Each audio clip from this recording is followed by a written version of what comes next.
भोला और शंकर, इन दो नामों ने पूरी की पूरी भक्त मंडली की मिर्ची लगाई हुई है दोस्तों। आतंकियों के ये नाम सुनकर सबके सब तिलमिलाए हुए हैं। दोस्तों, नेटफ्लिक्स की web series IC-814 the Kandahar hijack को बॉयकॉट करने की मुहिम चलाई जा रही है सोशल मीडिया पर। वजह है ये दो नाम, भोला और शंकर। दरअसल IC-814 द कांधार हाईजैक में आतंकियों के हिंदू नामों पर विवाद था और इसे बैन करने की मांग लगातार की जा रही है। कई भाजपा समर्थक अकाउंट भी इस फिल्म को बैन करने की मांग कर रहे हैं। देखिए, कई ट्वीट्स इसे बैन करने के लिए किए गए हैं। ये ट्वीट देखिए, इसमें लिखा है कि names of IC-814 hijackers changed by Shankar and Bhola by Anubhav Sinha. This is how Bollywood let the terrorist win. Boycott Bollywood. IC-814 the Kandhar hijack. IC-814 names in hijackers web series. इस तरीके से ये पूरा tweet लिखा हुआ है। इनके कहने का मतलब सीधा सीधा ये है कि हाईजैकर्स का नाम यहाँ पर भोला और शंकर दिखाया जा रहा है, जो कि गलत है। इसके साथ उन्होंने वेब सीरीज के ट्रेलर का एक छोटा सा क्लिप शेयर किया है। इस क्लिप में आतंकी एक दूसरे को भोला और शंकर नाम लेते हुए दिखाई दे रहे हैं, जबकि इसके साथ एक और फोटो शेयर किया है जो कि गूगल का सर्च का स्क्रीनशॉट है।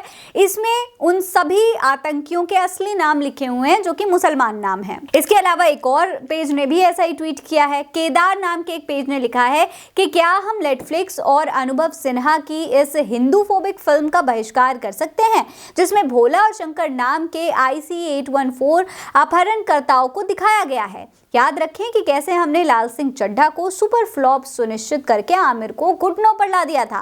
अब इस फिल्म को भी गटर में डाल दो। इस तरीके की मांगे की जा रही हैं। इसी तरीके के कई ट्वीट्स सोशल मीडिया अकाउंट्स के जरिए किए जा रहे हैं। चलिए, अब जरा इस बॉयकॉट की असल वजह और भक्त मंडली के जो पूरा प्रोपेगेंडा है उसको जरा ध्यान से समझिएगा। असल में ये लोग जिस बात को विवाद बनाकर फिल्म को बॉयकॉट करने की मांग कर रहे हैं, ऐसा तो फिल्म में कुछ है ही नहीं। इन ट्रोलर्स का कहना है कि इन आतंकियों के हिंदू नाम छुपा करके उनकी रियल आइडेंटिटी को छुपाने की कोशिश की जा रही है, जबकि असलियत यह है कि इंडियन एयरलाइंस की फ्लाइट को हाईजैक करने वाले ये आतंकी पूरी घटना के दौरान रियल नामों की बजाय कोड नेम्स इस्तेमाल किया करते थे। जबकि इब्राहिम अतहर को चीफ कहा जाता था, शाहिद अख्तर सईद को डॉक्टर कहते थे, सनी अहमद काजी को बर्गर नाम से कहा जाता था, जबकि मिस्त्री जहूर इब्राहिम को भोला कहते थे ये लोग, और शाकिर को शंकर कहते थे। यानी कि यही नाम ये लोग अपने मिशन के दौरान यूज कर रहे थे जिसे फिल्म में दिखाया गया है। मतलब कि स्टोरी में भोला शंकर नामों को कोड वर्ड्स की तरह ही इस्तेमाल किया गया है। अब आप जरा इन्हें देखिए, ये पूजा कटारिया हैं जो कि IC-814 फ्लाइट में उस वक्त मौजूद थी जब इसे हाईजैक किया गया था। ये उस वक्त उस फ्लाइट की यात्री थी। इन्होंने खुद खुलासा किया है कि आतंकी एक दूसरे को कोड नेम से बुलाते थे, जैसे भोला, शंकर, बर्गर या डॉक्टर। इन कोड नेम का इस्तेमाल करके वो अपनी पहचान को छिपाने की कोशिश कर रहे थे यात्रियों के बीच में। बर्गर नाम का आतंकी यात्रियों को सहज रखने के लिए अंताक्षरी खिलवा रहा था और गाने गवा रहा था, जबकि डॉक्टर नाम का जो आतंकी था वो यात्रियों को इस्लाम कबूल करने के लिए भाषण दे रहा था। वो विमान को दिल्ली के बजाय अमृतसर, लाहौर, दुबई से होते हुए अफगानिस्तान के काबुल लेकर के गए थे और पूरी की पूरी फ्लाइट में यात्रा के दौरान ये लोग अपने आप को इन्हीं कोड नाम से पुकार रहे थे। असली नाम इस दौरान नहीं लिए गए थे। असली नामों का खुलासा तो तब हुआ था जब मामले की जांच पड़ताल हुई थी। डॉक्टर अनीता जोशी हैं, इन्होंने भी बताया है पूरी सच्चाई। ये भी उस वक्त उस विमान में मौजूद थी और इन्होंने बताया है कि ये जो नाम है इनका इस्तेमाल आतंकी एक दूसरे से बातचीत करने के लिए इस्तेमाल कर रहे थे। सुन लीजिए। ये लड़का ही वाज हाईजैकर। याद नहीं, उसका नाम शंकर था, भोला था, यंगेस्ट टू जो हार्डली 18-20 साल के थे होंगे। ये शंकर, भोला, ये जो है ये उन लोगों ने अपने निकनेम्स रखे थे। अब सवाल यह है दोस्तों कि अनुभव सिन्हा ने अपनी फिल्म में ऐसा क्या गलत दिखा दिया? भाई, जो कोड नेम्स थे खाली वही तो दिखाए थे। असल में इसको जानने के लिए आपको एक बड़ी ही गहरी सच्चाई को समझना होगा पूरी की पूरी भक्त मंडली की, पूरी की पूरी प्रोपेगेंडा ग्रुप की। दोस्तों, जिन लोगों को इस फिल्म से दिक्कत हो रही है उन्हें यह हजम नहीं हो रहा है कि अटल बिहारी वाजपेयी सरकार की नाकामी पर यह फिल्म बनाई गई है जो कि जनता को असलियत दिखा देगी। जी हाँ, कांग्रेस ने उस वक्त उन आतंकियों को गिरफ्तार किया था जिन्हें भाजपा ने रिहा किया था। असल में दोस्तों असलियत यह है कि 1999 में अटल बिहारी वाजपेयी के नेतृत्व वाली गठबंधन सरकार देश में थी। तब भाजपा ने IC-814 अपहरण के दौरान भारत के 3 मोस्ट वांटेड आतंकियों को रिहा कर दिया था। IC-814 की ये जो पूरी घटना है ये काफी ऐतिहासिक और बेहद संवेदनशील मामला माना जा रहा था, क्योंकि उस वक्त भी इस पूरे मामले पर काफी विवाद हुआ था।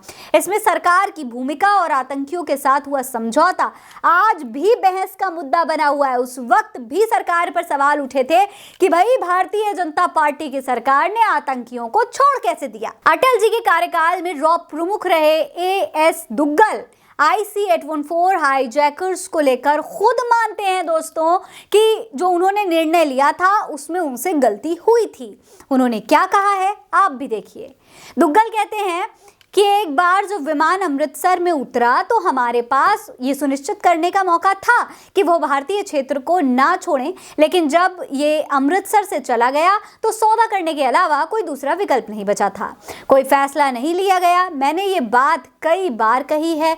तब भी जब ये घटना हुई थी अमृतसर में एक चूक हुई थी, यानी कि ये मान रहे हैं कि उस वक्त भारतीय जनता पार्टी की सरकार से चूक हुई थी। विमान अमृतसर में ईंधन भरने के लिए उतरा था, 50 मिनट तक वहां रुका था।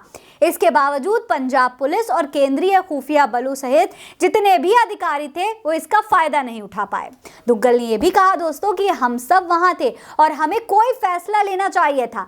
मैं किसी को दोष नहीं देना चाहता, इतने सालों बाद ये उचित नहीं है।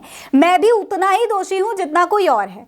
अब दोस्तों इस फिल्म ने एक बार फिर से पूरे के पूरे घाव को खुरेद करके रख दिया है भारतीय जनता पार्टी के, जिसे राजनीतिक हलकों में खलबली मच गई है, क्योंकि भारतीय जनता पार्टी सरकार की इस चूक को सामने लाकर अनुभव सिन्हा अपनी फिल्म से भक्तों में खलबली पैदा कर रहे हैं। आसान भाषा में कहे तो फिल्म ने यह दिखाया है कि कैसे आतंकियों ने सरकार को अपने इशारों पर नचाया और देश को शर्मिंदगी झेलनी पड़े भारतीय जनता पार्टी की सरकार के दौरान।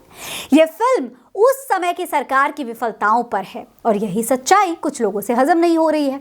इस फिल्म को लेकर जो विवाद खड़ा हुआ है वो असल में उस समय की राजनीतिक नाकामी को छिपाने की कोशिश लगती है। अब तक कश्मीर फाइल और केरला स्टोरी जैसी प्रोपेगेंडा फिल्मों पर खुशियां मनाने वाली भक्त मंडली भारतीय जनता पार्टी की नाकामी को एक बार फिर से धार्मिक मुद्दा बनाकर छुपाने की कोशिश कर रही हैं।